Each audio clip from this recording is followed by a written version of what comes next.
The following show is for educational purposes only. It is not intended to diagnose nor treat any medical condition.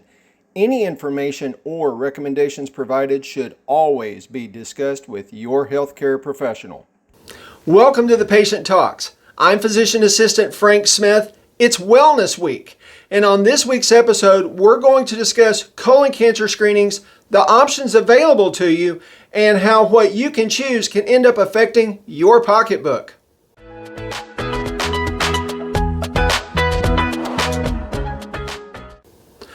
Colon cancer is the third most common cause of death by cancer in the United States, and yet around 30% of the people who need to be screened for colon cancer haven't gotten it done.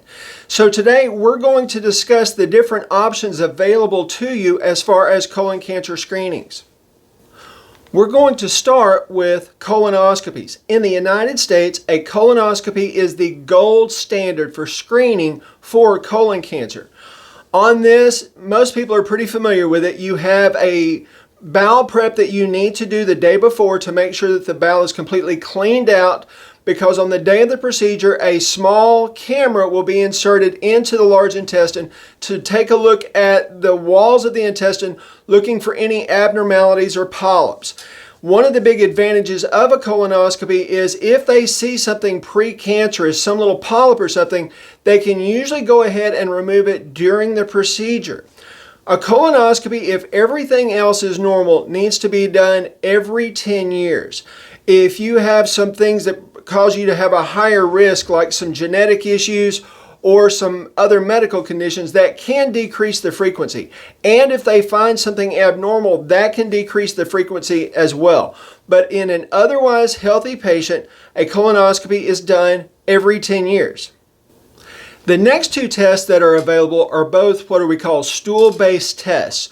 One of them is a FIT test, and the other one is a FIT test combined with a second DNA test. The FIT test stands for fecal immunochemical testing.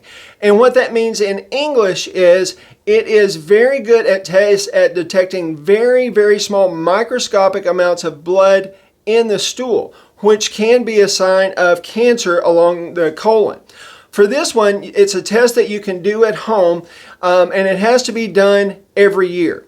The advantage of it is there's no bowel prep that has to be done, and there's not a procedure to be done the next day. It's just something you do at home. The disadvantage is it's not as good at detecting precancerous lesions, and it can throw some false positives.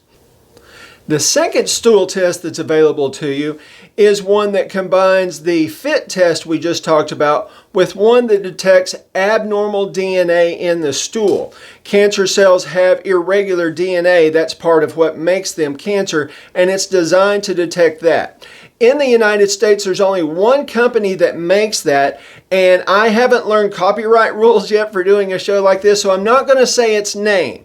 I will tell you, you've probably seen a lot of the commercials. It has this little white box that's going around dancing, and it has a little blue logo on it, and people are singing "They Did It Their Way," and that is that colon cancer test.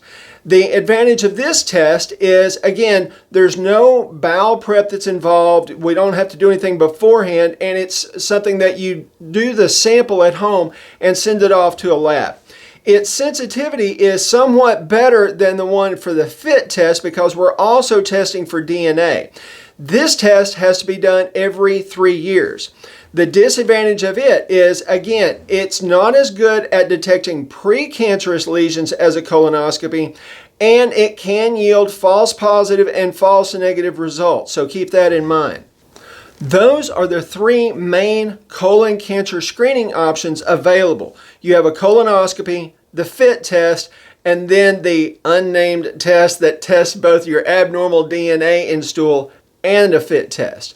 There are some other options available, but insurance coverage on those can vary. Speaking of insurance coverage, now we get to where what you choose can affect your back pocket. So in the United States, it's federal law that if you have private health insurance, it has to cover certain preventative screening exams, including colon cancer screenings. Okay, so your health insurance should cover at a minimum either a colonoscopy every 10 years, a FIT test yearly, or the unnamed test every 3 years. And you should have no deductible on that, and there should be no copay. Always, of course, double check with your health insurance, but I do know that is a mandate regarding health insurance for private health insurance in the United States. Speaking of health insurance, this is where we get to what you choose can affect your pocketbook. So like I said, private insurance does have to cover screening examinations. However, if you have a test that has kicked positive, so if your FIT test shows positive or the unnamed test tests positive, at this point you need a colonoscopy. But at that point, it's not going to be a screening colonoscopy, it will be a diagnostic colonoscopy. Now, where that matters, when we get into diagnostic procedures instead of screening procedures, those almost always do go towards your deductible and your copay, so you will probably have some out-of-pocket expense. On a screening colonoscopy, oftentimes if they find a simple polyp, they can remove it at that time. And on private insurance, just a polyp removal as part of a screening colonoscopy is still a screening colonoscopy. But again, if you've had one of the other tests and it kicks positive, we're not screening anymore. We're finding out why we had a positive result. So it can apply to your deductible. So keep that in mind when you have the discussion with your clinician on what colon cancer screenings that you want to have done. Almost forgot throughout the whole show. If you are 45 and older and otherwise healthy, that is now the age for colon cancer screening. It was 50 for most of my career, but a few years back it did get switched over to 45, so keep that in mind. And that's going to do it for this week's show. I hope you've enjoyed it. I hope I've given you some information that you needed to know.